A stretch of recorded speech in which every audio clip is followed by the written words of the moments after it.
бир адам өтө даанышмандык аракет кылат экен. Көбүнчө китеп окуп, аз жеп, аз уктап, аз сүйлөп. Негизи эле 3 эреже бар да. Жакшы адам болуп жүрүү үчүн 3 негизги эреже: тамакты аз жеш керек, аз укташ керек, аз сүйлөш керек.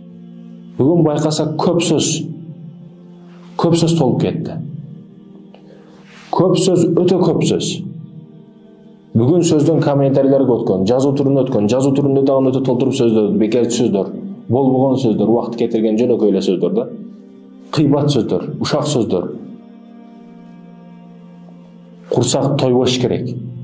Курсак толтургандар эң жаман идиш бул тамак менен толгон идиш да. Биздин идиштерибиз кандай бүгүн? Эгерде чындап ач калбасаң, уйкусуз калбасаң, кээде кыйынчылык болбосо, чыныгы илимдин дамын дагы тата албайсың. Чыныгы илимге дагы, билимге дагы жете албайсың.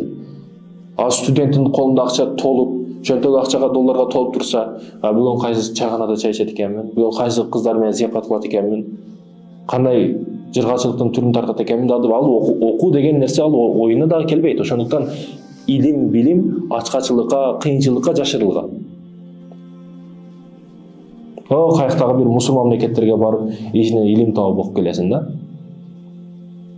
Ошондой экен биз кенен ойлонуп карай турган болсок, кыйынчылык, ачкачылык, аз уктоо, аз жөө бул чыныгы илимдин башталышы. Ушул кыйынчылык этаптардан өтүп анан чыныгы илимди дамытабыз да. А чыныгы илим ачылгандан кийин, зээнибиз, зехрибиз, акылыбыз ачылгандан кийин бизге көрүнбөгөн нерселердин, эл көрбөгөн, адамдар көрө албай турган нерселерди көрө баштайбыз. Бир адам мечитте имам, дамла, сабак өтөт элдерге, хутба кылат, баян кылат. Ошентип бисмилля тууралуу баян кылат экен. Бисмилланы чын ыхлас менен, өзүңдүн жүрөгүң менен берилип, Аллахка берилип, бисмилля деп өтсөң, бардык ишиң дагы, сөзүң дагы, көзүң дагы бардыгы бүтөт деп хутба кылат экен. Аны бир жөнөкөй адам угуп алат экен. Алар дайым көлдүн ар жагына, бур жагына өтүп, көпүрөдөн өтүп каттаган адам эле. Бул бисмиллага ушунчалык ишенип, көлдүн ар дайым көпүрөдөн айланып келет эле. Бул сапар, бул жолу дамланын айтканын кыламын деп көпүрөсүз эле көлдүн алдына келип бисмилля деп туруп көлдөн басып өтүп кетет экен. Жолу кыскарды. Эми бардык нерсеси кыскарды мунун. Каражаты кыскарды, убакыты кыскарды, бардыгы кыскарды.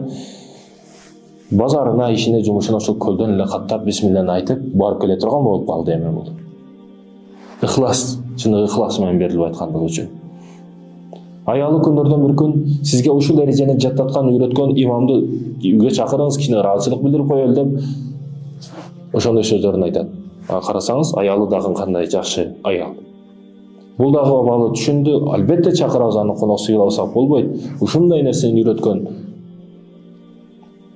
Азыр биз 200 метрдик жолубузга бирөө бекер бензин куюп берсе кандай сүйүнөбүз. Ошондой экен.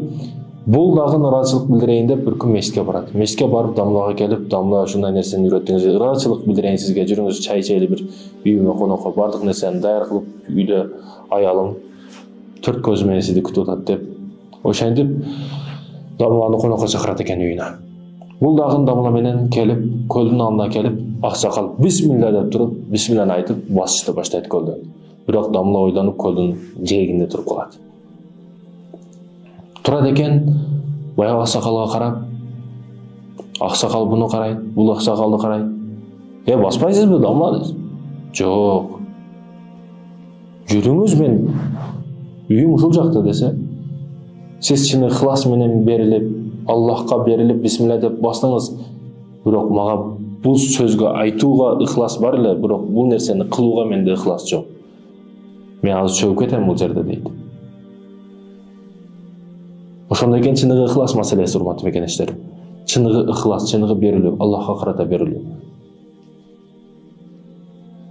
Бүгүн ар кандай ойлорубуз менен ой качап көрсөк, бир жумушту ыхлас менен кылуу, жөнөкөй эле намазда ыхлас менен туруу, ар кандай ойлорду ойлобостон сабыр кылып, бир жакшы ишти кылууда дагы сабыр керек. Намазда окуп, убакыт канча болуп калды, 5 мүнөт тура алабызбы намазда, кино көрүп отура беребиз канча болсо, попкорн жеп, семечке чагып, душ эстен ичип, канча кино көрсөк көрө беребиз, бирок намазга келгенде кандайбыз?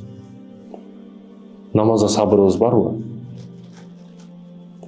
Кээ бир күнөөлөр бар, ал күнөөлөр эки эсе күнөө болот да. Мисалы досторубуз күнөө кылганы бир жаман жерге кетип атса, андан кечигип калдым, деп өкүнүп калыш, бул эки эсе күнөө. Чындыгында эки эсе күнөө. Шериктеш болбой калдың да сен.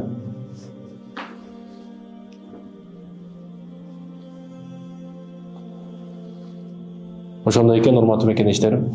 Биз ар бир кадамыбызды таштаган учурда ыхлас менен, берилүү менен ар бир кадамды ишенимдүү таштайбыз. Кайсы бир учурда биз ишенимдүү иштерди кылган учурубузда, кандай деңгээлде болбойлу, кайсы учурда болбойлу ишенимдүү кадам ташташыбыз керек, ишенимдүү ишти кылган учурубузда. Жакшы ишке биз ишенимдүү кадамдарды таштайбыз. Жакшы иштерге гана кадамдарды коркпостон таштайбыз. Эгер өзүбүз коркуп турсак, ишенбей турсак, кантип таштайбыз? Кээ бир маселелер кокустуктан, кээ бирөөлөр чын ыхлас менен